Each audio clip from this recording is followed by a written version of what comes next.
and not mess up. Okay. Hey, Pop, tell us about your unit, what you guys were doing there, and kind of like what led up to you guys going to Buchenwald. Well, the unit, like I said before, it consisted of guys, some of the guys that were wounded and were well again. And they sent them to a repo depot. When I first got there, they sent me to a repo depot in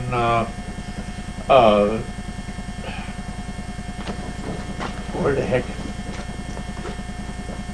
Namur, Belgium. That's where it was. Okay. And there you're outfitted. You get your rifle, and you get clothes if you need them. And of course, I didn't need them. I had all just come from England or America, you know, on the boat. And then we were stuck in a truck and taken. Oh man, I don't know just where. It was pretty close to the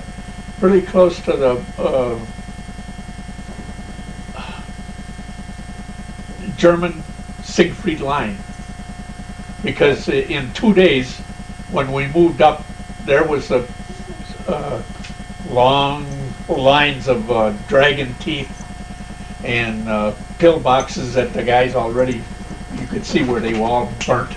But that was my dog. Make sure I didn't book the camera. Nope, we're good. Yeah. Now, when you say dragon teeth, pillboxes, what's that? Well, the dragon teeth are sticks up above, about that high. It's made out of cement and steel. Okay.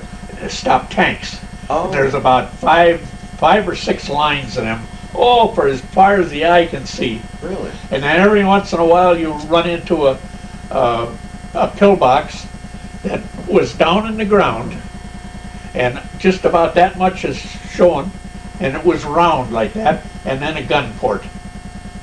And in the back there, they had to go down through the dirt, you know, to get in. Right. You know, and it was a steel door, so I mean they were pretty well protected.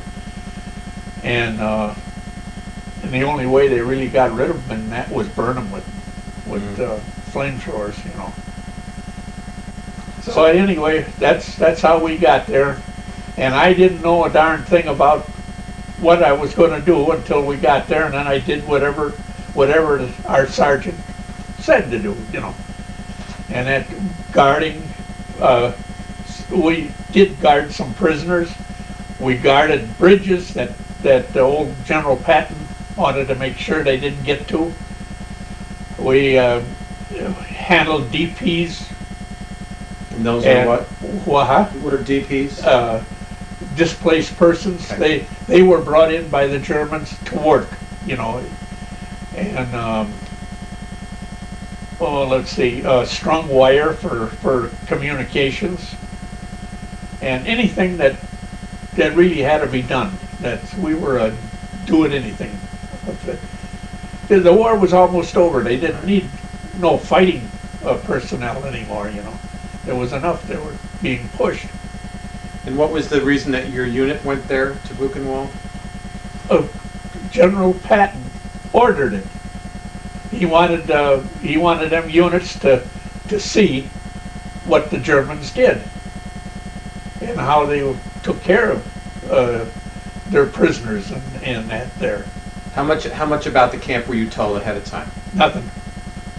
I didn't even know we were going there. And the captain just told us that General ordered that we go, and we're going. Of course, our captain, he wasn't that talkative anyway. So. What was it like when you got there? Ooh, boy, it was terrible. Honest to God, when you went through the gates and you get inside and you run into these prisoners that were there, and like I said, these prisoners were the good ones. They were could get around by themselves. They weren't real bad, you know. Although I did see a few ones that were real bad that couldn't come out of the buildings. and the buildings were sheds, and there was bunks all the way up like that. I think there's four high in between. No heat in there at all. They all crowded together on shelves. No mattress, no nothing like that, but just what they could scrounge around and get a blankets or that, and then they'd crowd together when they slept at night. And what did the prisoners look like? Skin and bones. Take some skin and put it over a skeleton. You could see everything. You could see their hips. You could see just how they walked. You know, everything. And these were the healthy ones. Yeah, those were the ones that they could maneuver for themselves. You know. What did you see? Dead people? Oh yeah, lots of them. As they dug up, when we got there, they had a lot of them graves all dug up. I seen 4 big graves, and they cleaned them up. I don't know. I heard that they were going to bury them, take them out of there and bury them. I don't know that. I couldn't tell you. But boy, they were piled. And how big were the pits, do you think? Oh, 50, 60 yards long, and 8 feet wide. It looked like a bulldozer that dug them out, you know. Okay. And they were full of bodies. Full of bodies, yeah. And just enough to. So I bet you there wasn't 3 feet of dirt over the top of the way it looked. But I don't know how deep they were because you know you couldn't see to the bottom of them. What did that place smell like?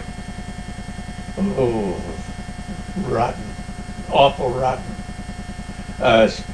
Not so much in the camp, but by them graves, you know. Oh, they stunk something terrible.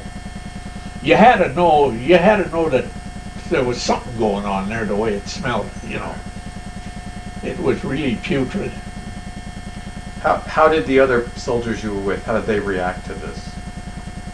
Oh, well, some of them took it, you know, well, that's the way it goes, you know.